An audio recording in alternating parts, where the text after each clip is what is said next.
Hello friends, welcome to my YouTube channel. तो आज की इस वीडियो में रीजनिंग के अति महत्वपूर्ण प्रश्नों को हम बताएंगे जो आपका आगामी सभी परीक्षाओं के लिए बहुत ही महत्वपूर्ण है। तो आइए हम सभी प्रमुख प्रश्नों को बनाते हैं। प्रश्न संख्या 1, नीचे दिए गए प्रश्न में संबंधित संख्या को चुनिए। यहाँ प्रश्न में नीचे क्या दिए हुए हैं, जिस प्रकार से 60 का संबंध है 15 से है, उसी प्रकार से 100 का संबंध इन चारों ऑप्शन में किससे होगा। तो चलिए इस प्रश्न को हम लोग बनाते हैं। यह भी प्रश्न जो है बहुत ही महत्वपूर्ण प्रश्न है, क्योंकि इस प्रकार के प्रश्न परीक्षाओं में बार बार देखने को मिलते हैं, बार बार पूछे जाते हैं। तो यहाँ 60 को कुछ करके हम लोगों को 15 लाना होगा। अगर 60 में हम लोग क्या कर देंगे, 4 से अगर भाग कर देते हैं तो 15 चौके 60, 15 चौके 60, 15 से ये क्या हो गया जी, कट गया। यहाँ देखिए 15 दिए हुए हैं।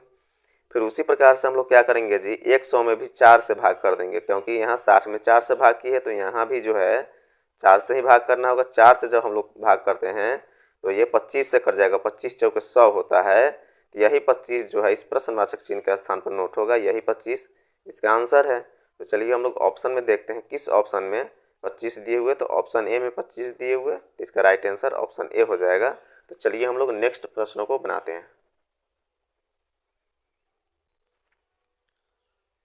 प्रश्न संख्या 2, यदि कैट बराबर 24 और डॉग बराबर 26 हो तो टाइगर बराबर क्या होगा। तो यह भी प्रश्न जो है बहुत ही महत्वपूर्ण प्रश्न है। तो चलिए हम लोग इसको बनाते हैं। इसको बनाने के लिए हम लोग को क्या करना होगा जी, कैट में जितने लेटर्स दिए हुए हैं सबका हम लोग अंग्रेजी के अल्फ़ाबेट के अनुसार नंबरिंग कर देंगे। तो चलिए यहाँ हम CAT लिख देते हैं। सबका क्या कर देंगे जी, अंग्रेजी के अल्फ़ाबेट के अनुसार नंबरिंग कर देंगे। सी का कितना होता है, सी का 3 होता है, ए का 1 होता है, और टी का कितना हो जाता है जी, 20 हो जाता है। इन सभी को आपस में अब हम लोग जोड़ देंगे तो कितना हो जाएगा जी, इन सभी को जब आपस में जोड़िए 3 एक 4 और 4 20 24 होता है। यही 24 जो है यहाँ दिए हुए, देखिए यहाँ 24 दिए हुए।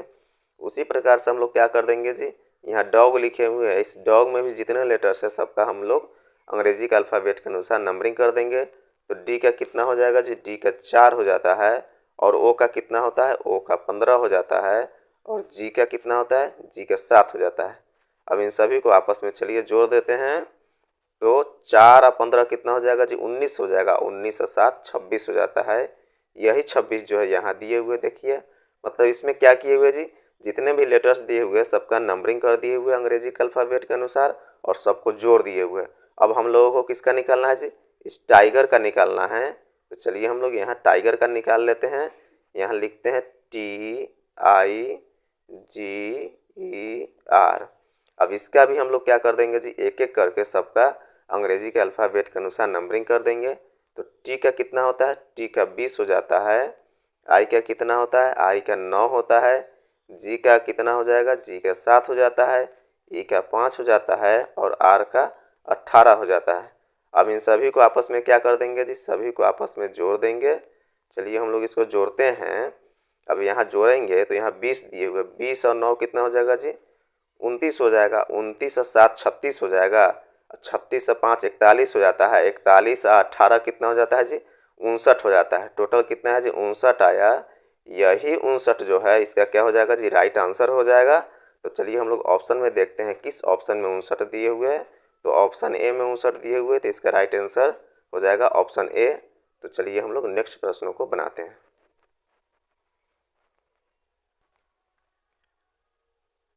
प्रश्न संख्या 3, नीचे दिए गए प्रश्न में विषम संख्या की पहचान करें। यहाँ प्रश्न में क्या कर रहा है जी, विषम संख्या की पहचान करना है। यहाँ 4 ऑप्शन दिया हुआ, इसी चारों ऑप्शन में क्या करना है जी, इसमें देखना है कि कौन ऐसा ऑप्शन है जो सबसे अलग होगा। तो चलिए हम लोग यहाँ ऑप्शन ए में देखते हैं कि यहाँ 9 दिए हुए हैं, तो यहाँ 9 का हम लोग 9 यहाँ नोट कर देते हैं। अब चलिए ऑप्शन बी में देखिए 3 और 5 दिए हुए हैं। 3 और 5 को हम लोग क्या कर देते हैं जी, आपस में अगर हम लोग जोड़ देते हैं तो 5 3 कितना हो जाएगा, 8 हो जाएगा। फिर ऑप्शन सी में देखिए यहाँ 1 और 8 दिए हुए हैं। इस 1 और 8 को हम लोग अगर आपस में जोड़ देते हैं तो 1 और 8 जोड़ने के बाद 9 हो जाएगा।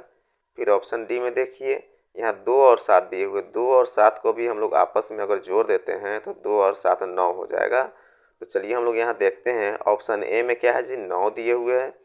फिर ऑप्शन बी में यहाँ 8 दिए हुए हैं। क्या दिए हुए जी, ऑप्शन बी में जो है यहाँ 8 दिए हुए हैं। फिर ऑप्शन सी में देखिए फिर यहाँ 9 दिए हुए हैं। ऑप्शन डी में देखिए फिर यहाँ 9 दिए हुए हैं।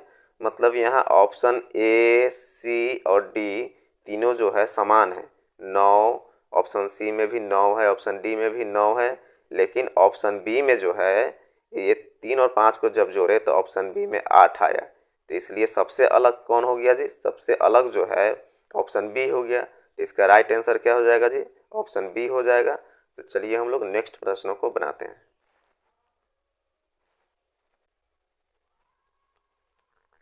प्रश्न संख्या 4, मोहन 5 किलोमीटर पूर्व की ओर जाता है और दाईं तरफ मुड़कर 8 किलोमीटर जाता है और पुनः बाईं तरफ मुड़कर 5 किलोमीटर जाता है और उसके बाद मोहन बाईं तरफ मुड़कर 8 किलोमीटर जाता है। पहले शुरू किए गए स्थान से मोहन कितनी दूरी पर है? तो ये भी प्रश्न जो है बहुत ही महत्वपूर्ण प्रश्न है। इसको बनाने के लिए सबसे पहले दिशाओं का ज्ञात होना जरूरी है कि कौन सा दिशा किधर की तरफ होता है। तो चलिए हम लोग यहाँ एक डायरेक्शन बना लेते हैं।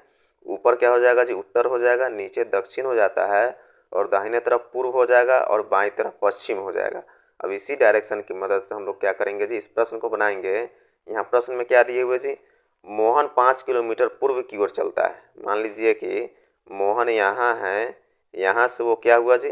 5 किलोमीटर पूरब की तरफ चला। यहाँ हम लोग 5 लिख देते हैं। अब आगे प्रश्न में देखिए, प्रश्न में आगे क्या कह रहा है? और दाईं तरफ मुड़कर 8 किलोमीटर जाता है। अब यहाँ से दाईं तरफ मुड़ गया और 8 किलोमीटर चला है। यहाँ तक क्या हुआ जी? 8 किलोमीटर तक चला और पुनः बाईं तरफ मुड़कर 5 किलोमीटर जाता है। अब फिर बायां तरफ मुड़ गया, इधर मुड़ गया और 5 किलोमीटर चला। कितना चला जी? 5 किलोमीटर चला। अब आगे प्रश्न में देखिए, आगे प्रश्न में क्या कर रहा है? और उसके बाद मोहन बाईं तरफ मुड़कर 8 किलोमीटर जाता है। फिर मोहन बाएं तरफ मुड़ गया और 8 किलोमीटर चला। यहाँ तक क्या हुआ जी? 8 किलोमीटर हो गया। अब आगे प्रश्न में देखिए क्या कर रहा है? प्रश्न में कह रहा है कि पहले शुरू किए गए स्थान से मोहन कितनी दूरी पर है? मोहन कहाँ से शुरू किया था? मोहन यहाँ से शुरू किया था और आया इस जगह। मतलब यहाँ से जो है यहाँ तक की दूरी हम लोगों को ज्ञात करना है। तो हम लोग देख रहे हैं कि नीचे जो है 5 किलोमीटर है, तो ऊपर भी क्या हो जाएगा जी? 5 किलोमीटर हो जाएगा। यहाँ भी क्या हो जाएगा जी? 5 किलोमीटर हो जाएगा। और ये पहले से 5 किलोमीटर यहाँ दिए हुए है, तो ये 5 किलोमीटर, ये 5 किलोमीटर, कितना हो जाएगा जी? 5 और 5 को यहाँ जोड़ लीजिए, 5 किलोमीटर प्लस 5 किलोमीटर मतलब 10 किलोमीटर। वो टोटल दूरी कितना तय किया जी? 10 किलोमीटर दूरी तय किया। तो चलिए हम लोग ऑप्शन में देखते हैं किस ऑप्शन में 10 किलोमीटर दिए हुए हैं। तो ऑप्शन बी में 10 किलोमीटर दिए हुए, तो इसका राइट आंसर ऑप्शन बी हो जाएगा। तो चलिए हम लोग नेक्स्ट प्रश्नों को बनाते हैं।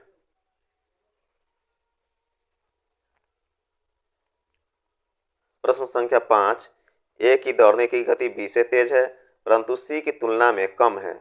सी की गति डी से कम है, इनमें सबसे तेज धावक कौन है? तो ये भी प्रश्न जो है बहुत ही महत्वपूर्ण प्रश्न है, क्योंकि इस प्रकार के प्रश्न परीक्षाओं में बार बार पूछे जाते हैं। तो आगामी परीक्षाओं के लिए भी क्या होंगे जी? बहुत ही महत्वपूर्ण प्रश्न हो सकते हैं। तो चलिए हम लोग इसको बनाते हैं। इसको बनाने के लिए हम लोग चलिए प्रश्न को देखते हैं कि ए की दौड़ने की गति जो है बी से तेज है। मतलब ए की दौड़ने की गति बी से तेज है, कहने का मतलब है कि बी से तेज ए दौड़ता है। तो चलिए हम लोग यहाँ ए लिख देते हैं और उसके नीचे बी लिख देंगे। मतलब बी से तेज ए दौड़ा, जो तेज दौड़ेगा उसको ऊपर लिखेंगे। अब आगे देखिए प्रश्न में क्या कर रहा है? परंतु सी की तुलना में कम है। ए जो है सी से कम तेज दौड़ता है, तो सी को हम लोग उसके ऊपर लिख देंगे। अब आगे प्रश्न में क्या कर रहा है? सी की गति डी से कम है। सी की गति जो है डी से कम है। इस सी से भी तेज दौड़ने वाला कौन आ गया जी? डी आ गया। तो यहाँ जो है कतार में सबसे ऊपर डी हम लोग लिख देंगे। अब प्रश्न में क्या कर रहा है? इनमें सबसे तेज धावक कौन है?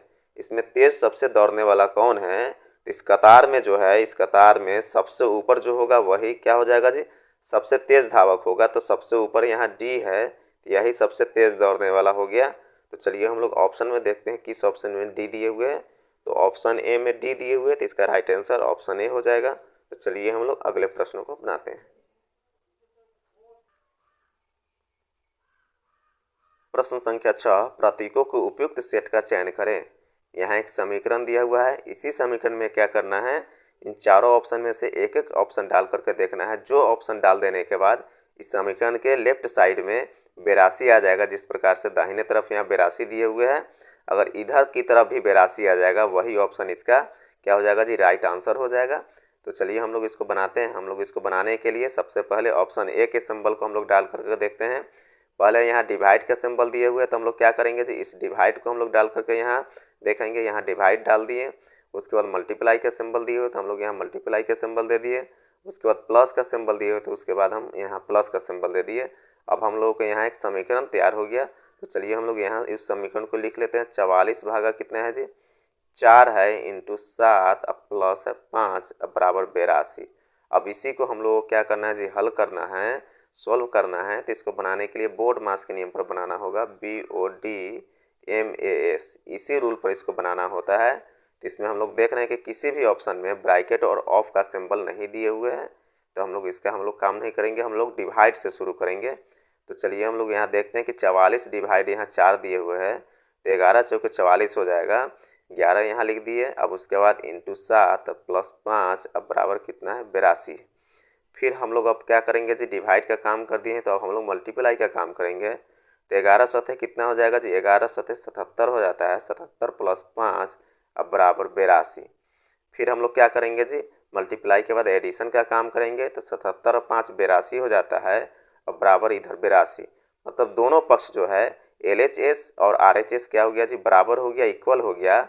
ऑप्शन ए को जब हम लोग डाले हैं तो जब बराबर हो गया LHS RHS, तो ऑप्शन ए ही क्या हो जाएगा जी, इसका राइट आंसर हो जाएगा। तो चलिए हम लोग ऑप्शन ए में टिक लगा देते हैं। तो चलिए अगले प्रश्नों को बनाते हैं।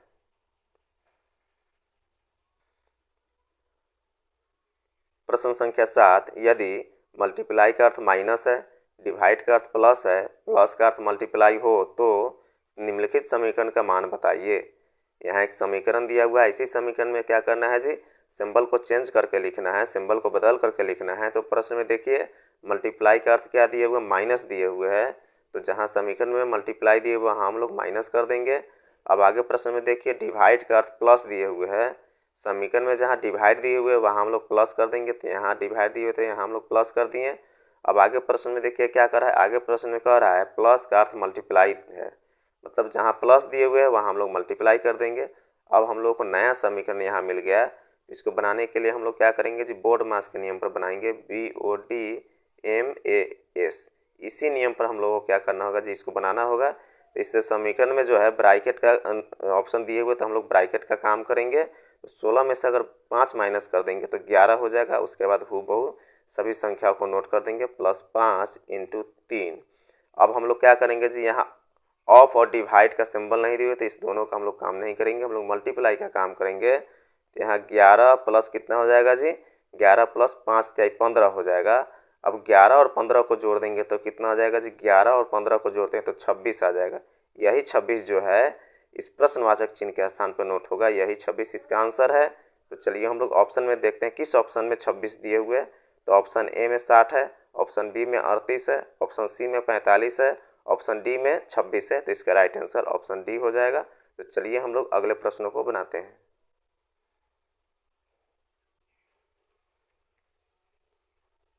प्रश्न संख्या 8, नीचे दी गई प्रश्न का सही वैनारिक बताएं। यहाँ प्रश्न में क्या दिए हुए, जानवर दिए हुए हैं, फिर शेर दिए हुए, फिर बाघ दिए हुए। इन्हीं तीनों के बीच में देखना है कि तीनों जो है आपस में किस प्रकार से संबंधित है। तो यहाँ हम लोग देख रहे हैं कि पहले यहाँ जानवर दिए हुए है, ये जानवर के अंतर्गत ही कौन आ जाएगा जी, ये शेर आ जाएगा और बाघ आ जाएगा। लेकिन शेर अलग जानवर होता है और बाघ अलग आ जाता है, लेकिन दोनों जानवर के अंतर्गत ही आएगा। तो इसमें कॉमन क्या है, कॉमन जानवर है, तो हम लोग जानवर का एक सर्कल बनाएंगे। इसी सर्कल के अंतर्गत शेर आ जाएगा, शेर का हम लोग सर्कल बना दिए, और बाघ भी आ जाएगा, बाघ का हम लोग यहाँ सर्कल बना दिए। लेकिन दोनों अलग अलग है, इसलिए दोनों का सर्कल अलग अलग बना, लेकिन ये दोनों जो है इस जानवर के अंतर्गत ही आ गया। तो इस प्रकार का यहाँ वैनारिक बन रहे हैं। तो चलिए हम लोग ऑप्शन में देखते हैं किस ऑप्शन में जो है इस प्रकार का वैनारिक दिए हुए हैं। तो ऑप्शन बी में इस प्रकार का वैनारिक दिए हुए, इसका राइट आंसर ऑप्शन बी हो जाएगा। तो चलिए हम लोग अगले प्रश्नों को बनाते हैं।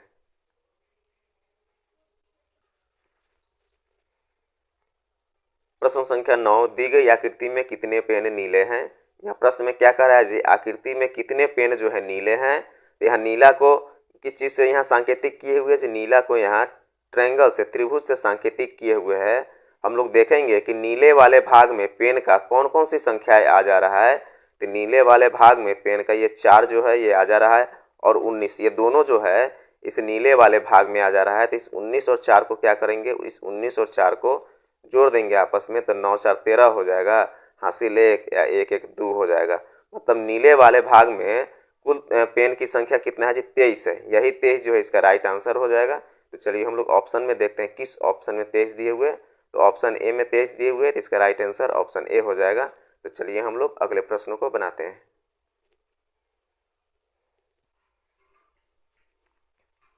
प्रश्न संख्या 10, दी गई आकृति में कितने त्रिभुज है।